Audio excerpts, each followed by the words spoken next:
कितने बड़े बड़े क्राइसिस आए, कितने बड़े बड़े अटैक हुए या कितना बड़ा बड़ा अनहोनी हुआ, इंडिया फिर भी मार्केट नीचे जाता है फिर ऊपर ही जाता है। तो फ्यूचर तो आगे ही बढ़ेगा ना। तो सीधी सी बात है, आपको ये समझना चाहिए कि लॉन्ग टर्म में स्टॉक मार्केट कभी गिर के जीरो नहीं होगा, और स्टॉक मार्केट गिर के जीरो होगा तो समझ लो कि पूरा इकोनॉमी, पूरा आप इंडिया में भुखमरी होगा। सीधी बात ये है, इकोनॉमी का ही इंडेक्स एक तरह से कह लो स्टॉक मार्केट है, तो इससे कहीं ना कहीं वो चीज़ फर्क पड़ता है।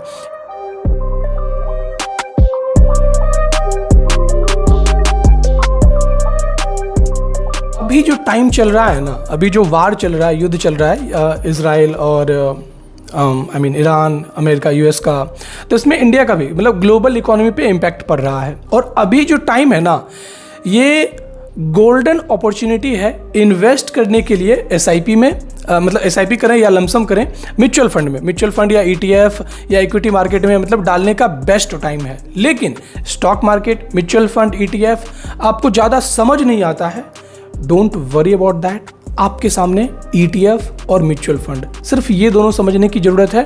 Mid cap, small cap, large cap, flexi cap, और ये सब बात बस आप समझो।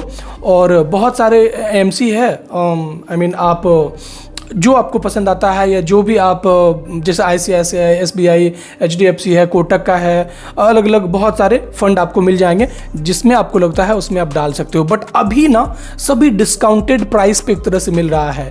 जैसे कि कोरोना क्राइसिस था, उसके पहले 2008 का क्राइसिस था भाई, फिर उसके बाद 2000 का bubble.com का था, फिर उसके पहले जो था, मतलब जो बड़े बड़े क्राइसिस होता है ना, हिस्टोरिक टाइम, ये है वो टाइम। मतलब कि आप समझ लो कि जो आदमी 2 साल पहले पैसे इन्वेस्ट करके था, उसका अभी वो इतना लो आ चुका है ये वार की वजह से कि वो नीचे आ चुका है डिस्काउंटेड प्राइस पे। जस्ट इमेजिन, जो पहले था वो नीचे आ चुका है और या तो उस लेवल पे आ चुका है। बट अभी जो उस टाइम पे इन्वेस्ट करेगा उतना तो आपको, मान लीजिए कभी से टोटल बात करें ईयर्स में, तो 20% मिड कैप, 21%, 23% ऐसे लो हो चुका है, मतलब नीचे आ चुका है।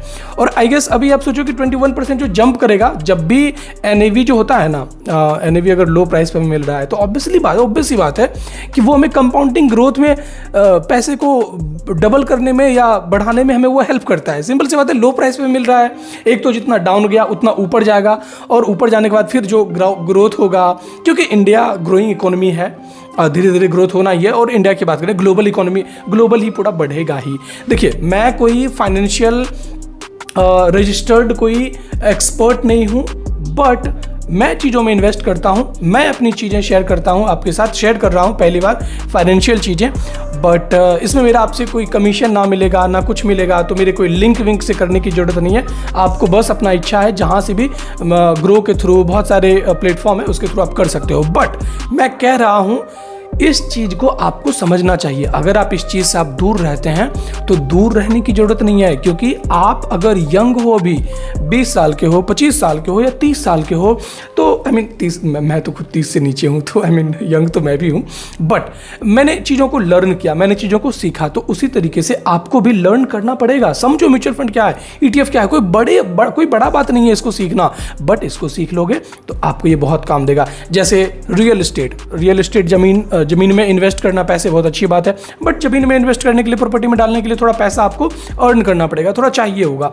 बट ये जो टाइम है भाई, आपके पास अगर ज़मीन खरीदने के लिए, एक तो ज़मीन को वेरीफाई करना है। चलिए, रियल एस्टेट के बारे में हम कभी बाद में बात करेंगे, फिलहाल अभी बात करते हैं म्यूचुअल फंड के बारे में या ईटीएफ के बारे में। तो ये जो होता है ना, म्यूचुअल फंड, ईटीएफ क्या होता है, शॉर्ट में बताऊँ तो एक बास्केट होता है। जैसे कि आपको ज़्यादा एनालिसिस करने का, ज़्यादा टाइम देने का आपके पास समय नहीं है, ज़्यादा आप माइंड नहीं लगाना चाहते हो, तो सीधा कंपनी को दे दो।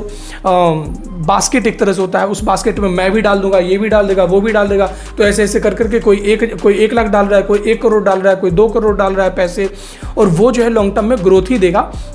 और जो म्यूचुअल फंड को आप चाहते हो ना कि 6 महीने बाद मुझे निकालना है पैसे, तो आप निकाल लोगे, लेकिन अगर आपका लॉस में रहेगा तो लॉस में निकलेगा, लेकिन लॉन्ग टर्म में कभी भी म्यूचुअल फंड ग्रोथ ही जाएगा। आप सीधी बात करो ना, कितने बड़े बड़े क्राइसिस आए, कितने बड़े बड़े अटैक हुए या कितना बड़ा बड़ा अनहोनी हुआ, इंडिया फिर भी मार्केट नीचे जाता है फिर ऊपर ही जाता है।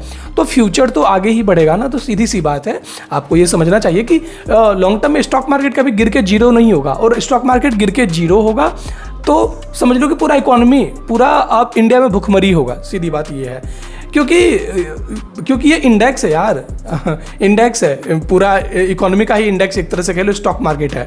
तो इससे कहीं ना कहीं वो चीज़ फ़र्क पड़ता है।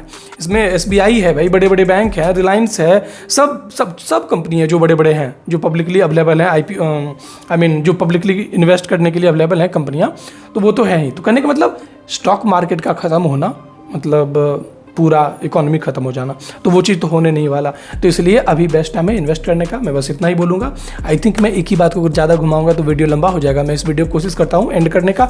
आपसे मैं सजेस्ट करना चाहूँगा, आप म्यूचुअल फंड को समझो, किसी और यूट्यूबर का वीडियो देखिए, ETF को समझिए, और आप एक बार में लाख रुपये मत लगाओ। अगर लाख रुपए इन्वेस्ट करने का मन है तो उसका 10% पहले डालो। अगर बिगिनर हो, बिल्कुल नए हो, तो 10,000 5,000 डालो, समझो क्या होता है, और फिर ज़्यादा टाइम मत लगाना। मेरे ख्याल से अभी अगर लो है मार्केट, तो अगर 1 लाख का आइडिया था करने का, तो मान लेते हैं उसको 100%, 30% अभी डालो।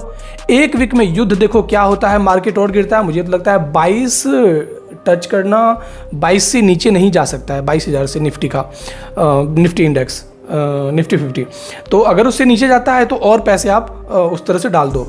30%, मतलब 30 का 3 डिवाइड करो, या तो 20% का करोगे तो 100% का डिवाइड करो 5 से, तो 20% आ जाता है। 20% अपने अमाउंट को अभी डाल दो, फिर 20%, फिर 20%, फिर 20%। अगर लो जाता है तो मार्केट नीचे भी जाता है तो, बट वो आपको 1-2 साल में पैसे आपको बहुत अच्छा बना करके देगा।